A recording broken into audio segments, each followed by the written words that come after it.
Hi. I'm just trying to emulate my part-time colleague Nantakumar. Actually, he's full-time and I'm part-time.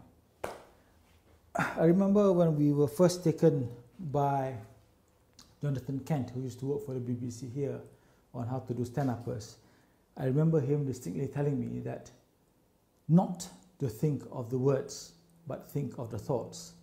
So what are my thoughts today? Well, my thoughts today is on the new Sony XDCam format, which is the very small but terribly powerful PXW-X70. So what's so hot about this particular camera? One is that it shoots in the format which Sony calls XAVC. XAVC is part of the Sony plethora of codecs under the XDCam series, if I'm not mistaken. Correct me if I'm wrong. This is a broadcast quality codec at 50 megabits per second, meaning you can shoot on this with this camera, take the clips here, shooting at 1920, 50i if you want, 50 megabits per second, and you can take the clips and give it to a TV station and they'll take it. But for me as a web video person who we don't think of broadcast, if a broadcast station wants to buy our clips, then hey, fantastic. Why am I so enthusiastic about this camera, which is loaned to me by Tegas? Number one is the speed with which it starts up. Now, as a news cameraman, what you want is a camera that starts up really, really fast. And this thing actually does that. There are three ways of starting the camera. One is if you pull out the LCD screen, and I calculate it to be about 2 seconds. There is also a stop button here. And the other way for you to actually start this camera is by pulling this EVF. A bit tight, but pulls out quite well and quite solidly, and again about 2 seconds. The only thing I have to warn you is that if you were to start off with this, with LCD to switch on the camera, okay, and then say you need to use the EVF for better focusing because of sunlight coming in directly or something like that, then it takes a while for you to pull this out and close this, and for this to switch on the camera. It takes a bit longer. If you were, on the other hand, from what I found by using this camera the last few days, is that if you start with this and it comes on very quickly, and then you find, oh no, low angle shots and you want to use the LCD, then when you pull this thing out, okay, and you press this back in, it comes on very, very quickly, almost immediate. So this is one major thing that I like. And the other great thing is it's got this handle which is detachable. So if you want to shoot at a shopping center and you know that the guards there are a bit concerned about people carrying cameras that look remotely professional, you can just take this off. Take this off, put it down there, and it becomes like a touristy camera. So great for covering protests in shopping centers. The other thing I like about this camera is it's got a BNC connector, SDI out. All right, so I suppose great for MCP type of work, and also if you have external recorder, you can use this as well. My pet peeve, okay, I don't like this. I like Sony's automated, what do you call that thing? That cover, the lens cover. I don't like this lens cap. I like the automated type of lens cap that normally Sony has in its cameras. So I don't know why they haven't incorporated that excellent feature into this particular camera. All the technical details you can probably get on the site, obviously. What does it have? Okay, it's got the ND filters at the back here, which is great. It's got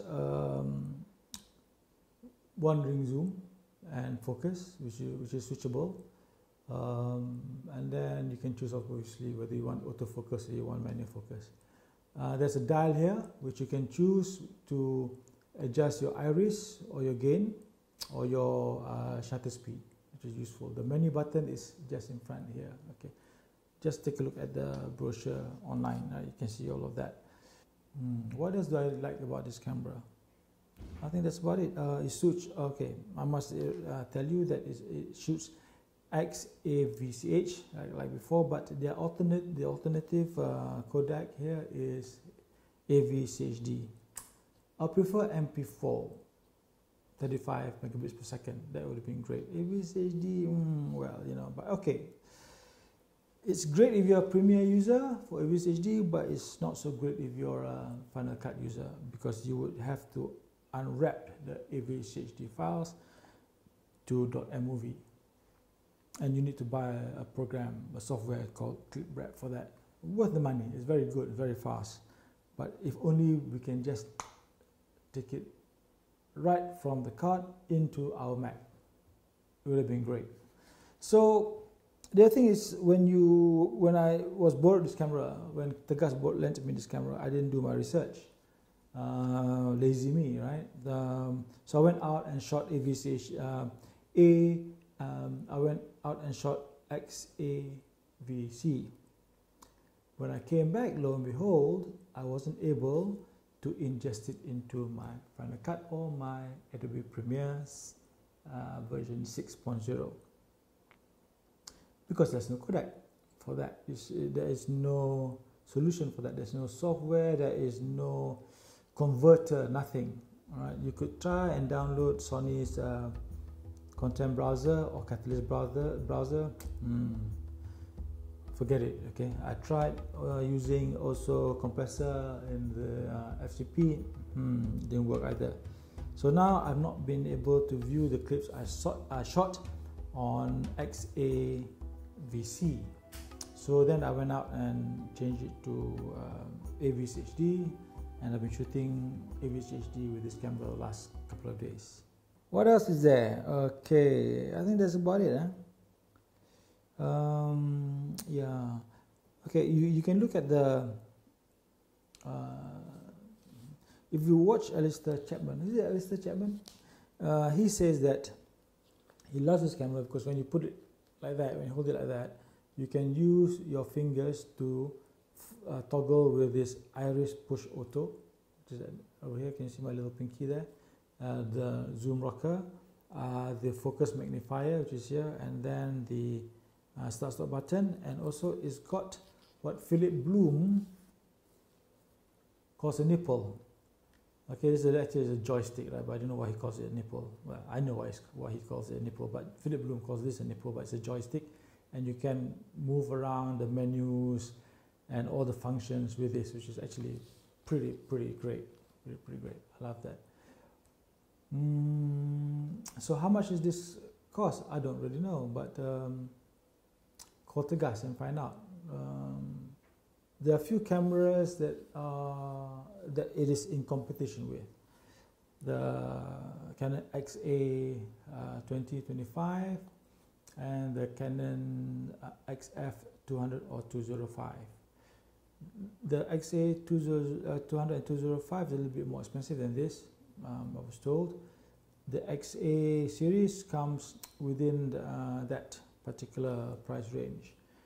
It has a little bit of a plus point over the other cameras because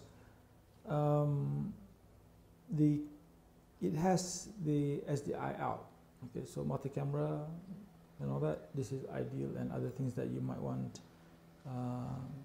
to connect it to. What else? It shoots full broadcast quality. It's 4K ready. There's going to be a module that's coming out next year, I believe, to make this 4K ready, to make this 4K camera.